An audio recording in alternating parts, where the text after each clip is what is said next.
नमस्कार, रेडियो मनोरंजन पर आपका बहुत बहुत स्वागत है। मैं हूं आपके साथ अभिषेक गुप्ता और आप सुन रहे हैं कॉर्पोरेट सेंट्रल। पेटीएम को लेकर क्या विदेशी निवेशकों को पहले से थी भनक? क्यों गिरा मन्नापुरम फाइनेंस का शेयर? बताएंगे आपको। और इसके अलावा भी होंगी कॉर्पोरेट जगत से जुड़ी कई और बड़ी खबरें। तो चलिए फटाफट शुरू करते हैं कॉर्पोरेट सेंट्रल। पेटीएम के शेयर में गिरावट का दौर थमने का नाम नहीं ले रहा। वित्त वर्ष 2024 की तीसरी तिमाही यानी कि दिसंबर तिमाही में विदेशी निवेशकों ने पेटीएम के 7,441 करोड़ रुपए के शेयर बेचे हैं। तीसरी तिमाही में विदेशी निवेशकों की ओर से ये सबसे ज्यादा बिकवाली वाला शेयर है। इस बिक्री के बाद विदेशी निवेशकों की पेटीएम में होल्डिंग 33,148 करोड़ रुपए से घटकर 25,706 करोड़ रुपए हो गई है।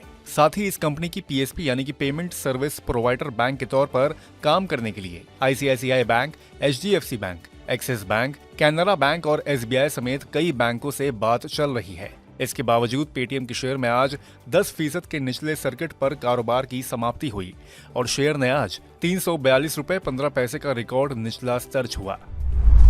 बीपीसीएल के आज 68.36 लाख शेयरों की ब्लॉक डील हुई है। इस ब्लॉक डील के जरिए बीपीसीएल ईएसपीएस ट्रस्ट ने कंपनी में अपना 0.3% हिस्सा बेचा है। इस ब्लॉक डील के बाद शेयर में दिन के निचले स्तर से अच्छी रिकवरी देखने को मिली और शेयर आज 7.25% की बढ़त के साथ 626 रुपए 95 पैसे के स्तर पर कारोबार की समाप्ति हुई। और इस तरह ये शेयर निफ्टी 50 इंडेक्स में सबसे ज्यादा चढ़ने वाला शेयर था। रेटिंग एजेंसी मूडीज ने अदानी ग्रुप की 4 कंपनियों का आउटलुक नेगेटिव से बदलकर स्टेबल कर दिया है। इन 4 कंपनियों में Adani green, AGEL, Adani transmission step 1 और एईएम के नाम हैं, जिनका आउटलुक पिछले साल फरवरी में मूडीज ने बदलकर नेगेटिव कर दिया था। साथ ही अदानी हिंडनबर्ग मामले में 3 जनवरी को आए सुप्रीम कोर्ट के फैसले पर समीक्षा याचिका दाखिल की गई है।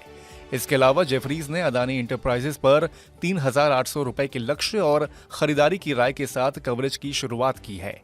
इन सब खबरों के चलते Adani green 2.1%, Adani enterprises 0.7%, Adani Wilmar 1.3% की बढ़त के साथ बंद हुए।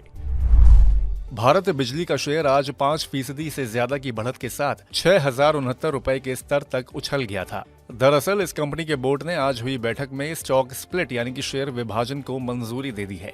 बोर्ड ने 1:2 के अनुपात में शेयर के विभाजन को मंजूरी दे दी है।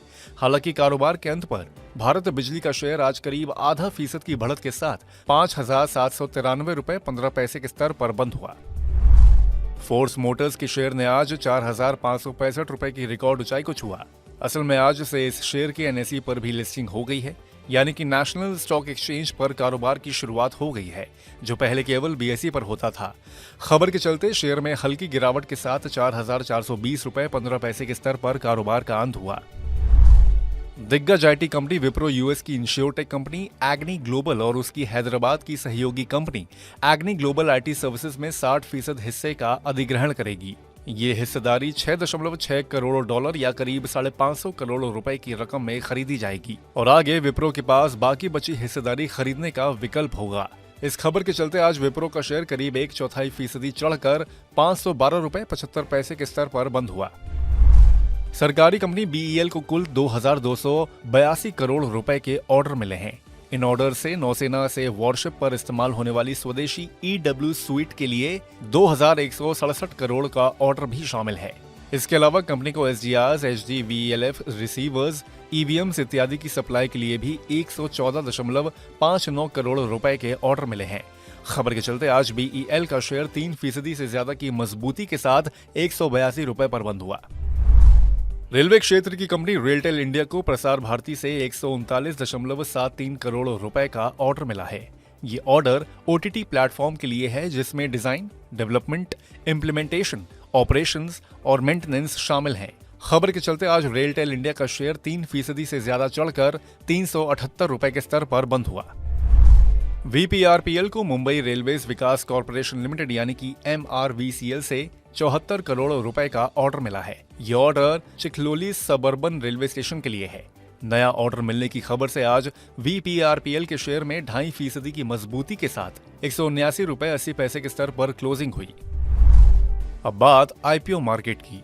आज आईपीओ बाजार की 3 कंपनियों राशि पेरिफेरल्स, जाना स्मॉल फाइनेंस बैंक और कैपिटल स्मॉल फाइनेंस बैंक की शेयर बाजार में लिस्टिंग हुई। इश्यू प्राइस के मुकाबले राशि पेरिफेरल्स 9.2% के प्रीमियम पर, लेकिन जाना स्मॉल फाइनेंस बैंक 4.3% और कैपिटल स्मॉल फाइनेंस बैंक 8.1% के डिस्काउंट पर लिस्ट हुई। कारोबार के अंत में इश्यू प्राइस से राशि पेरिफेरल्स का शेयर 3.1% ऊपर, वहीं जाना स्मॉल फाइनेंस बैंक का शेयर 11.2% और कैपिटल स्मॉल फाइनेंस बैंक का शेयर 6.6% नीचे बंद हुआ। विभोर स्टील ट्यूब्स के आईपीओ को निवेशकों से दूसरे दिन भी शानदार रिस्पांस मिला है। दूसरे दिन के अंत तक इस आईपीओ को 101 गुना से ज्यादा बोलियां मिली हैं। इस आईपीओ में एनआईआई का हिस्सा सबसे ज्यादा 252 गुना, रिटेल का कोटा 90.1 गुना, कर्मचारियों का हिस्सा 78.7 गुना और संस्थागत निवेशकों का हिस्सा सबसे ज्यादा 8.5 गुना भरा है। 141 रुपए से 151 रुपए प्रति शेयर के प्राइस बैंड वाले इस आईपीओ के जरिए कंपनी की 72.17 करोड़ रुपए जुटाने की योजना है, जो कि 15 फरवरी को बंद होगा। तो आज के कॉर्पोरेट सेंट्रल में बस इतना ही। ये पॉडकास्ट आपके लिए तैयार किया है हमारे सहयोगी संदीप ग्रोवर ने। बाकी बिजनेस, पर्सनल फाइनेंस और कॉर्पोरेट जगत से जुड़ी और खबरों के लिए सुनते रहिए रेडियो मनी 9 और डाउनलोड कर लीजिए हमारे मनी 9 ऐप को। हमेशा की तरह मैं हूं आपके साथ अभिषेक गुप्ता। अभी लेता हूं विदा। धन्यवाद।